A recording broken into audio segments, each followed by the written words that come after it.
Hey guys, it's Woody the Unexceptional Gamer, and this isn't the video I had planned on putting together. I had another one all ready to upload, and then I learned something new today. I learned that Dr. Disrespect got the community manager position at Sledgehammer Games, so congratulations to him. Here's the background for those of you that don't know. The community, I saw someone told me about the community manager position over there. They had the job listing posted on their website, and I saw it and thought, you know what? I think that'd be pretty neat. I think that'd be kind of cool. It's not that I don't have a good job. It's not that things aren't going well. Things are going well. Just had my mid-year review at work, and it was everything I hoped it would be. But I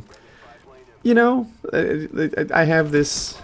I'm going to put up the video I was going to post today, and it essentially talks about finding a job you really love, because that transition from job you really love to to just an okay job happens a lot slower. It happens over the course of like a decade. Whereas if you find a job that you hate, that happens really quickly. That's what I'm going to be talking about in an upcoming video.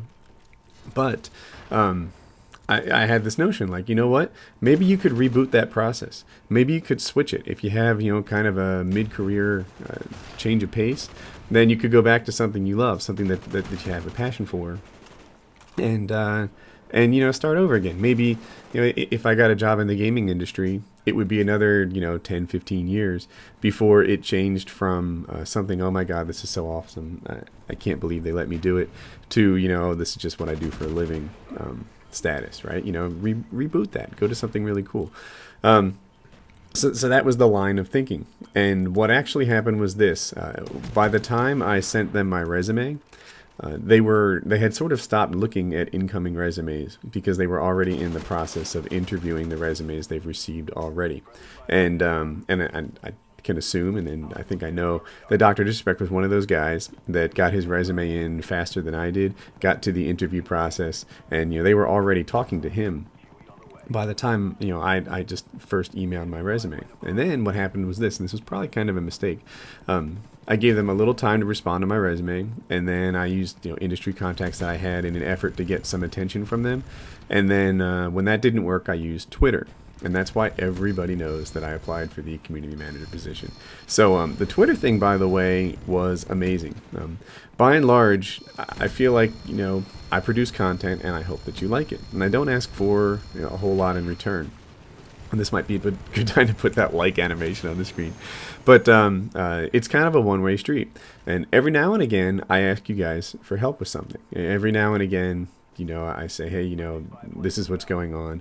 And I went to Twitter and said, look, I'm having a hard time getting the attention of the guys at Sledgehammer. Can you help me? And in no time at all, you guys really came through in a super big way. And it was heartwarming for me to think that, this internet stuff can have an impact on, what to me is real life stuff, what to me is really critical stuff, like, career. So what happened was I asked you guys to write the chief operating officer and the head recruitment officer at Sledgehammer Games. And within an hour or so, I was getting multiple emails from from like the senior recruiting officer, another one, and the COO knew about me, and I guess the COO made sure that the recruiting guys talked to me, and it was just really cool. It was amazing to me.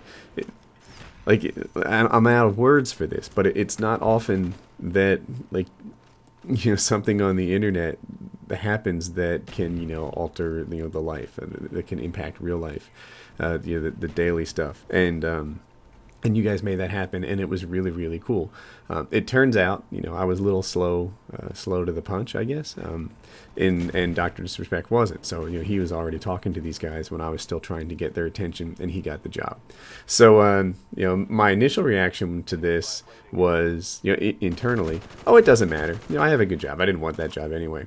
And then I started getting, I guess, what I'll call insensitive tweets. I don't know that that they really meant it like this. I think we're just talking about emotionally retarded kids, because and by the way, that's fairly normal, right? You know, when kids are like 13 years old, they don't deal with each other and talk to each other in the same way that like adults do. You know, they're just still figuring all this stuff out. So I got tweets along the lines of, "Hey, how does it feel that Dr. Disrespect beat you out on this job?" And I'm like, oh, like that's kind of not cool. But I can totally picture guys talking to each other in middle school like this all the time. Like, hey, how did that feel? And so how does it feel? Well, I guess I convinced myself that it doesn't feel anything at all, that I don't care, that whatever. I have a good job, I have a good family, everything is cool. Why would I care? But now, I'm like, well, given the fact that I kind of hate his comment, maybe I do care. Maybe I do kind of wish that that I had the opportunity to at least talk to them and figure out, if the job was a fit for me. So we'll see. And sometimes guys ask me like, hey, what do you want from this YouTube channel? What's your long-term plan out of this thing? And my answer is always the same. My long-term plan, I think what's going to happen is this YouTube channel is a little bit like a TV show. That it'll have, what's a TV show? A 3 to 4 year run, and then by the end of that, you guys will be like, Woody, I've heard all your stupid lifeguard stories, and you'll move on to another YouTube channel. And these channels keep getting better all the time. I do a pretty good job with commentary, but somewhere out there is a stand-up comedian with a 4KD just waiting to take my spot. So it would be cool if I used, the time that I have right now to transition it and maybe leverage it into a job in the gaming industry or something really cool.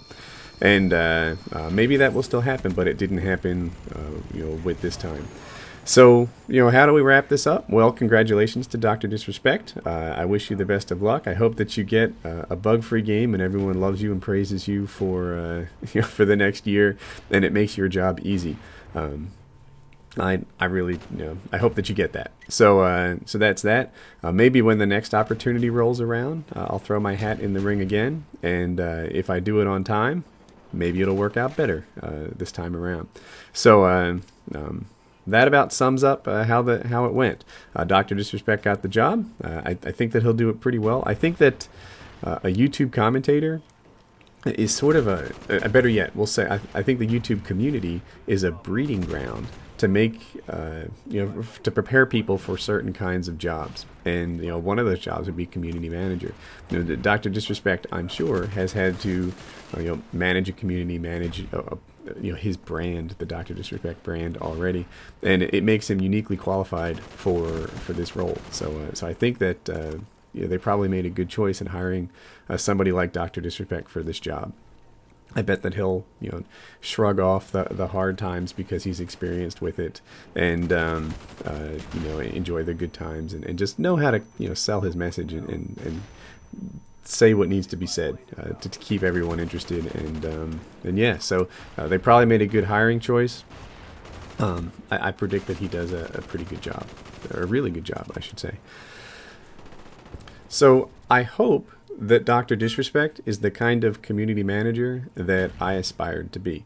I hope that he still has a YouTube channel, and he uses that YouTube channel to give out like game tips, to keep people better informed on the way guys, like right now, people are wondering, should the AK-74U be nerfed more? Should the G11's hip spread change? It would be neat if he used his YouTube channel to discuss ideas like that. It would be neat if he talked about, current patches or what they had in mind going for that. This YouTube channel, like it right now, the community managers mostly use Twitter, and that's okay.